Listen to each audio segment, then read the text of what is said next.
بسم اللہ الرحمن الرحیم۔ قربانی کے سلسلے میں اللہ کے پیارے حبیب صلی اللہ علیہ وسلم کے جو فرمان مبارک ہے وہ یہ ہے کہ قربانی کے جانور کے سلسلے میں بھی اور اپنی نیت کے سلسلے میں بھی نیت بھی صاف ہونی چاہیے، نیت بھی ٹھیک ٹھاک ہونی چاہیے اور جانور بھی ٹھیک ٹھاک ہونی چاہیے۔ اگر جانور میں کھوٹ ہے تب بھی قربانی صحیح نہیں ہے، اگر نیت میں بھی کھوٹ ہے تب بھی قربانی صحیح نہیں ہے۔ تو قربانی کے لیے جانور کا بھی صحیح ہونا ضروری ہے اور قربانی کے لیے نیت کا بھی صحیح ہونا ضروری ہے۔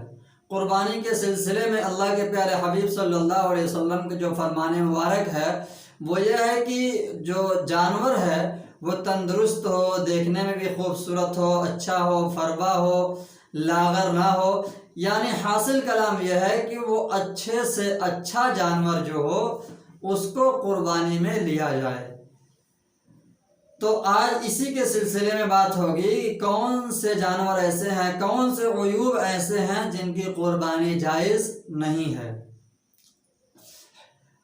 اب جس جانور کا سینگ نہ ہو، بچپن سے ہی سینگ نہ ہو اس کا، یا شروع ہی میں اس کے سینگ کی جگہ کو جلا دیا گیا ہو جس کی وجہ سے سینگ نہیں نکلی، تو پھر ایسے جانور کی قربانی جائز ہے، کر سکتے ہیں۔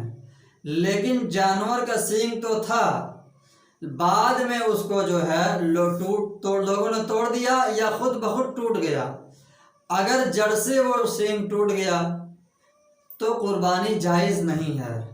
لیکن اگر تھوڑا سینگ ٹوٹا ہے، ہلکا سا ٹوٹا ہے، تو ایسے جانور کی جو ہے قربانی کرنا جائز ہے۔ اسی طرح کان کٹے جانور کے، یعنی کسی جانور کا کان کٹ گیا ہو یا کان پھٹ گیا ہو یا کان میں سوراخ ہو جائے، تو پھر ایسے جانور کے سلسلے میں حکم یہ ہے کہ اگر 1/3 سے زیادہ حصہ اس کا کٹا ہے یا پھٹا ہے یا سوراخ ہے تو ایسے جانور کی قربانی جائز نہیں ہے۔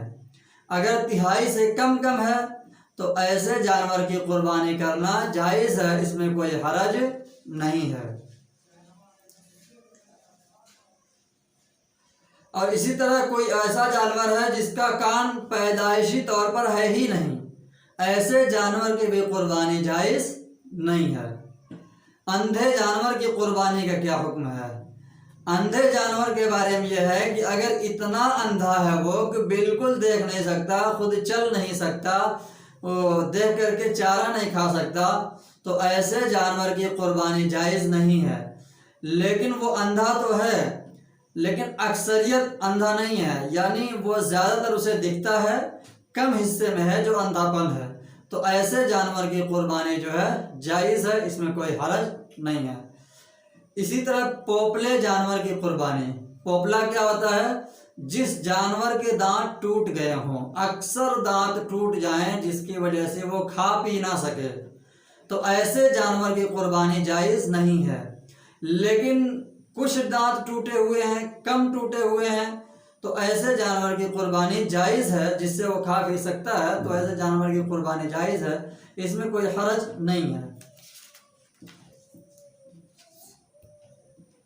اسی طرح زبان کٹے ہوئے جانور کی قربانی، اس میں بھی تفصیل یہی ہے کہ اگر جانور کا دانت اتنا کٹا ہے کہ وہ چر لیتا ہے، چارہ کھا لیتا ہے، سب کچھ کھا لیتا ہے، تو ایسے جانور کی قربانی جائز ہے۔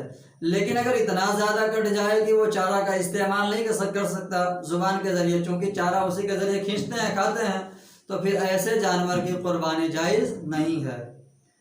اسی طرح دم کٹے ہوئے جانور کی قربانی، کسی کا دم کٹا ہوا کسی جانور کا، اس میں بھی دیکھیں گے اگر 1/3 سے زیادہ دم کٹا ہوا ہے تو ایسے جانور کی قربانی جائز نہیں ہے۔ اگر اس سے کم کٹا ہوا ہے تو ایسے جانور کی قربانی جائز ہے، اس میں کوئی حرج نہیں ہے۔ اسی طرح اگر کسی جانور کا دم جو ہے، جس کو پونچھ کہتے ہیں، پیدائشی طور پر نہ ہو تو امام ابو حنیفہ رحمۃ اللہ علیہ فرماتے ہیں کہ اس کی قربانی جائز ہے، لیکن امام محمد رحمۃ اللہ علیہ فرماتے ہیں کہ جائز نہیں ہے۔ تو اس میں احتیاط کا تقاضا یہی ہے کہ ایسے جانور کی قربانی نہ کی جائے۔ اسی طرح لنگڑے جانور کی قربانی، لنگڑا جانور اگر ایسا ہے کہ وہ تیسرا پیر رکھتا ہی نہیں، چوتھا پیر رکھتا ہی نہیں، صرف 3 پیر جو ہے رکھ کر کے چلتا ہے، چوتھا پیر رکھتا ہی نہیں ہے، تو ایسے جانور کی قربانی جائز نہیں ہے۔ لیکن لنگڑا تو ہے لیکن چوتھا پیر رکھ کر کے چلتا ہے، تو ایسے جانور کی قربانی جائز ہے، اس میں کوئی حرج نہیں ہے۔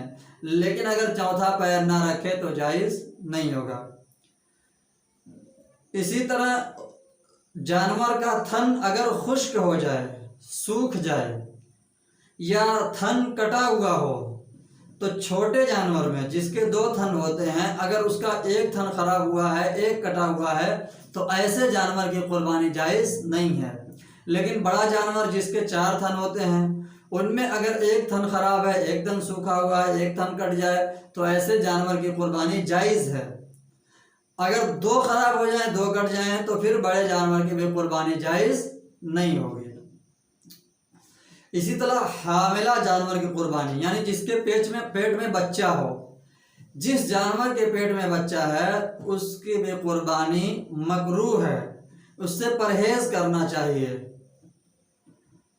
اور اسی طرح خصی بکرا کیا ہوتا ہے؟ یعنی جس کی شروع میں بدھی کر دی جاتی ہے، ایسے بکرا کی قربانی جو ہے بلا کراہت جائز ہے۔